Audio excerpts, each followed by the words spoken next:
ওর বড়ি। বড়ি। এই যে ভিডিওটি করতে করতে এক খামারি চলে আসছে, উনার গরুর সমস্যা আপনারা দেখেন। আমি উনার সাথে একটু কথা বলি, দেখেন উনি কি বলে। আসসালামু আলাইকুম প্রিয় খামারি ভাইরা, আশা করি সবাই ভালো আছেন। আমি আলহামদুলিল্লাহ ভালো আছি। যারা আমাদের ভিডিওগুলো নিয়মিত দেখেন তারা হয়তোবা আমাকে চেনেন, যারা আমাদের ভিডিওগুলো নতুন দেখেন হয়তোবা চেনেন না। আমি মোহাম্মদ আব্দুল জব্বার, কৃত্রিম প্রজনন কর্মী। সেই সাথে মাঠ পর্যায়ে কাজ করে থাকি। তাছাড়া গাভী গরু হিট না আসা, বারবার হিটে আসা, গর্ভধারণ না হওয়া এবং প্রান্তিক পর্যায়ে যে খামারিগুলো আছে খামারিদের বিভিন্ন খামার বিষয়ে পরামর্শ দেওয়া, খামার ব্যবস্থাপনা, রোগ প্রতিরোধ ব্যবস্থা, এই সকল বিষয় নিয়ে নিয়মিত ভিডিও তৈরি করে থাকি। যারা আমাদের ভিডিওগুলো নতুন দেখতেছেন, আমাদের খামার মাস্টার ইউটিউব চ্যানেলটি সাবস্ক্রাইব করে পাশে থাকা বেল আইকনটি চালু করে দিবেন। আজকের ভিডিওটি যে উদ্দেশ্যে করা, সামনে পবিত্র ঈদুল আজহা উপলক্ষে প্রান্তিক পর্যায়ে কৃষকগুলা যে গরুগুলা মোটা তাজা করছে, 95% গরু অস্বাস্থ্যকর উপায়ে গরু মোটা তাজা করতেছে। কারণ আমি এই কথাগুলো এই কারণে বলতেছি যে বর্তমান সময়ে আমার দোকানে যে পরিমাণ রুগী আসে, অন্য কোনো সমস্যা নাই, শুধু এই মোটা তাজা গরুগুলোর পাতলা পায়খানা, পেটের সমস্যা, ফুড পয়জনিং, রক্ত আমাশা, খাবার দাবারের রুচি কম, বা বিভিন্ন খামারি আমাকে ফোনও করে, আমি গিয়ে দেখি এই সেম সমস্যাগুলো মোটা তাজা গরু। একটা খামারির ধরেন বা একটা কৃষকের ঘরে 5টা গরু আছে, 5টা গরুর ভিতর উনি একটা গরু মোটা তাজা করছে।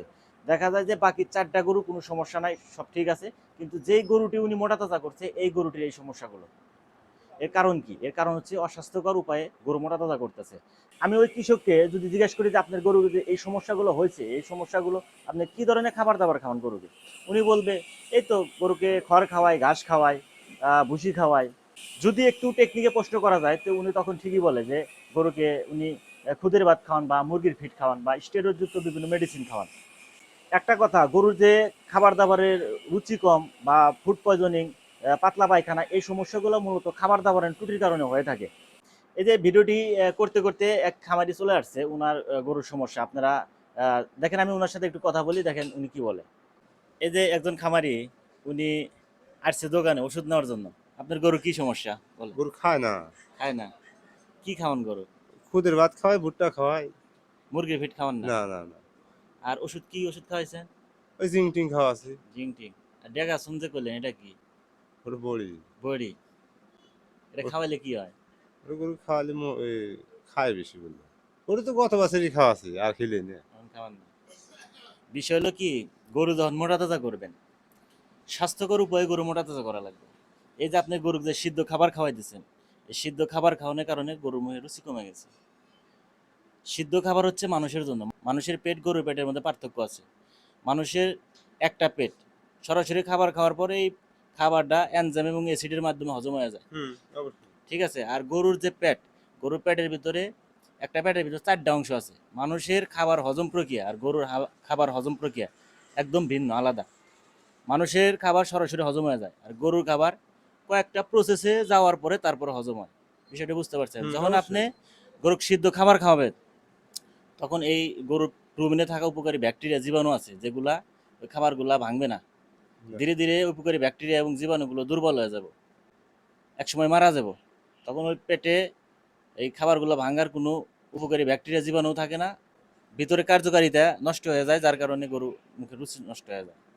গরু পেটে না খাইলে আমার মুখ দিয়ে মনে হয় খাবে না। বোধহয় খুদের ভাত খাওয়াতে মনে হয় গরু মনে হয় খাইতেছে না। তাহলে আপনি বিষয়টা বুঝতে পারছেন যে খুদের ভাত খাওয়ানোর কারণে অসম্ভব। গরু খাওয়া দাওয়া কমায় দিছে। আপনার বাসায় কয়টা গরু আছে? 8টা আছে। বাছুর ছোট ছোট গরু। আচ্ছা, ছোট ছোট বাছুর। সবগুলা রুচি কমে গেছে না যেটা মোটা তাজা করছেন শুধু এটা রুচি কমে গেছে? ওই খালি একটুই। তাহলে আপনি নিজের জ্ঞান থেকে, আপনি তো নিজের একটা জ্ঞান আছে আছে না, আপনি নিজের জ্ঞানে বলেন। আর কোনো পর্যন্ত খোল বসে দিতে পারে মনে হচ্ছে জ্বর আলাদা। আচ্ছা, তাহলে বিষয়টা আপনাকে আমি ক্লিয়ার করি, আপনি নিজে বুঝবেন নি।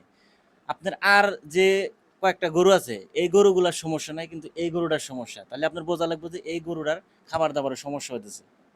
বিশেষ করে প্রান্তিক পর্যায়ে যে খামারিগুলো আছে, অর্থাৎ যে কৃষকগুলো একটা দুইটা গরু পালন করে থাকে, মোটা তাজা করে, এই সমস্যাগুলো তাদেরই বেশি হয়। তারা অতিরিক্ত লোভী। তারা চায় কি দ্রুত গরুকে মোটা তাজা করবে, 15 দিনের ভিতর গরুকে একদম হাতির মতো মোটা করে বেশি টাকায় বিক্রি করে দিব। ভাই, এটা সম্ভব না। গরুকে স্বাস্থ্যসম্মতভাবে মোটা তাজা করতে হবে।